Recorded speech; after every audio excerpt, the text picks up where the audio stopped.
Hey, what's up everybody? Welcome back to another video. So today you're getting a cherry rose fermented Milky cleanser formula. Milky cleansers are my favorite face washes. Let me know what your kind of favorite face wash is in the comments. But I asked you guys on Instagram what product you wanted to see because I actually made a lot of rose cherry themed products in the spirit of Valentine's Day, and you guys voted on the Milky cleanser. So make sure you go follow me on Instagram at TaraLee Skincare so you don't miss out on the next pool. So this product has fermented cherries in it, cherry juice, super scents cherry, which is essentially just a scented extract, and it's got rose hydrosol. So let's get into it. We're making a 300 gram batch, and I'm gonna start with phase A. So for phase A, we're just gonna add in 135 grams of distilled water, and then 30 grams of rose hydrosol. I'm using rose hydrosol to suit that cherry rose theme. So if you don't want to use it, just use distilled water in place of it. And then we're going to be moving on to phase B. I'm going to add in 30 grams of glycerin. This is a humectant that will help hydrate the skin. And we are combining the glycerin with the xanthan gum together first to help prevent clumping, because when xanthan gum is mixed in with water, it clumps up. So we're going to be adding in 3 grams of the xanthan gum soft in with the glycerin first to prevent clumping. And then we're just going to pour phase B into phase A. And you'll notice once it's all mixed in, it'll be all thickened and it'll be like a gel consistency. There are different types of xanthan gums, so if you use a different one from me, it might have a different consistency, so just keep that in mind. Now moving on to phase C, this is the oil-soluble ingredients that are heat stable. So I'm going to start off with 9 grams of Olivin 1000. This is an EcoCert approved emulsifier, and this is what's going to be blending the oil and water together. You could probably use like Retamul's SCG, EcoMul's, or emulsifying wax and F in place of this, but I've never tried it. I'm not sure how it'll turn out, so you'll have to do some experiments yourself to see how that goes. What you can't use is a cationic waxy emulsifier. And then I'm going to add in 12 grams of rosehip seed oil because it has rose in the name and it suits the rose theme, but also I just really like this oil. You can use whatever oil you want. And then 9 grams of evening primrose oil. Again, because it has rose in the name, you can use whatever oils you want. Now, what we're gonna do is take our scale and tare it.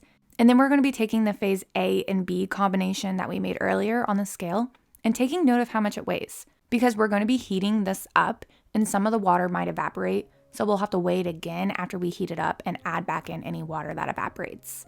Then what I like to do is cover both beakers with some foil, and then I place them in a pan with about an inch or so of water. I put it on around medium-high heat. If the water in the pan starts boiling, turn down the heat. You don't want the beakers like going around everywhere.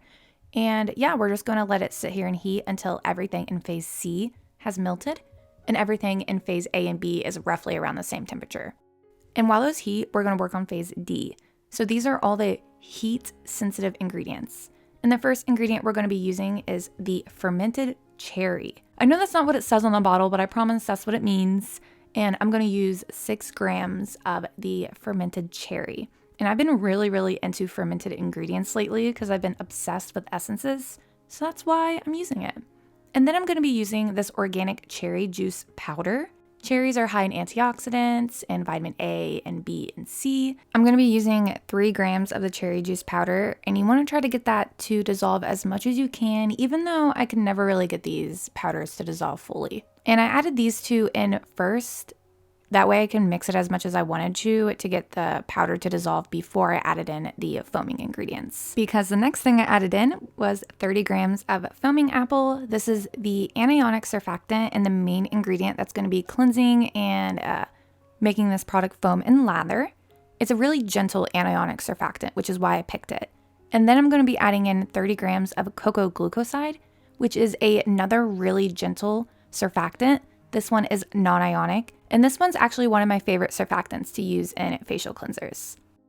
And then I'm going to be using 1.5 grams of Liquidermal Plus, which is the preservative, and this is the easiest preservative to use for beginners. So if you're a beginner, I recommend using this preservative. And then I'm just mixing everything together gently to prevent any foaming from occurring. Now for the last ingredient, I'm adding in Super Scents Cherry.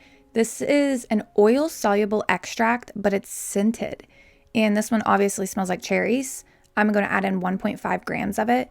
And I really love these super scents. They are pretty expensive. The cheapest ones are the cherry and the pumpkin one, and I've used both, and they both are really powerful scents. They smell amazing. I definitely highly recommend. So I mixed together the phase D ingredients one last time, and then I moved back over to my heated phases. I pulled off the water phase with the glycerin slurry first, added back in any water that evaporated from that, and then I pulled off the oil phase and poured the water and xanthan gum slurry into the oil phase. So that's phase A and B into phase C.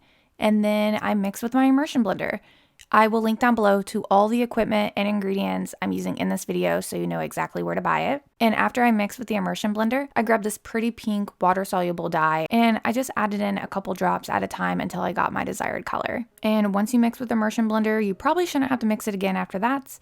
You just want to let it cool until it returns to room temperature or right around 100 degrees Fahrenheit. You can go ahead and pour in the phase D ingredients. I just poured everything in all at once. You shouldn't have any issues with the emulsion breaking. If you use Optifin or Optifin Plus, I can't promise anything.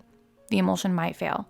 So just use Liquid Dermal Plus. You won't have any issues. I did let it sit overnight to let any of the foam or lather settle before bottling it up. And I actually didn't have time to adjust the pH the night before, but normally I do. So I'm adjusting the pH the next day instead. So I poured a little bit of the Milky cleanser into a 25 milliliter beaker, placed my pH meter in, and the pH was around 7.95, which is a bit too high. You want somewhere between 4.5 and 5.5. So I grabbed this bottle, which has 50 grams of citric acid dissolved in 50 grams of distilled water.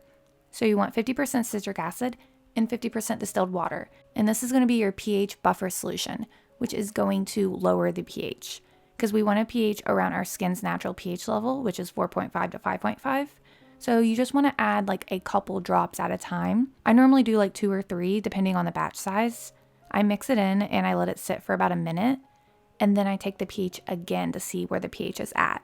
And if I need to lower the pH more, I'll add a couple more drops of my buffer solution until I get the pH I want.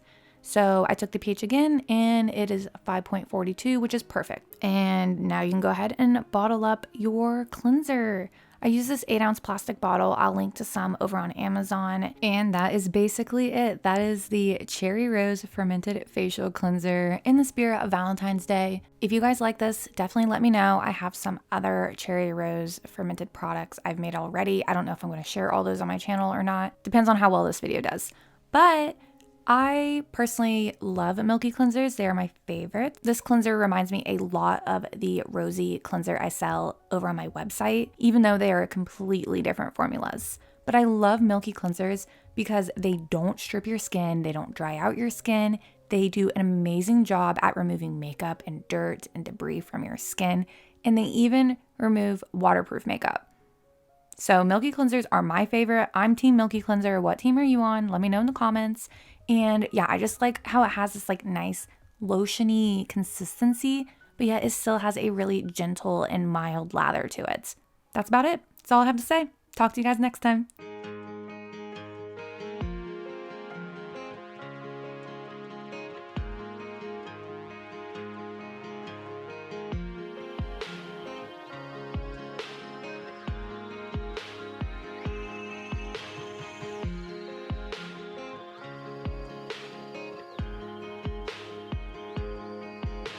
Stuck in the motions, I've been consumed by the wrath of time like I'm frozen. I'm shattered in this life, it's still the path that I've chosen. Because I've had a vision, now I'm on a mission to find myself with music and find someone to listen.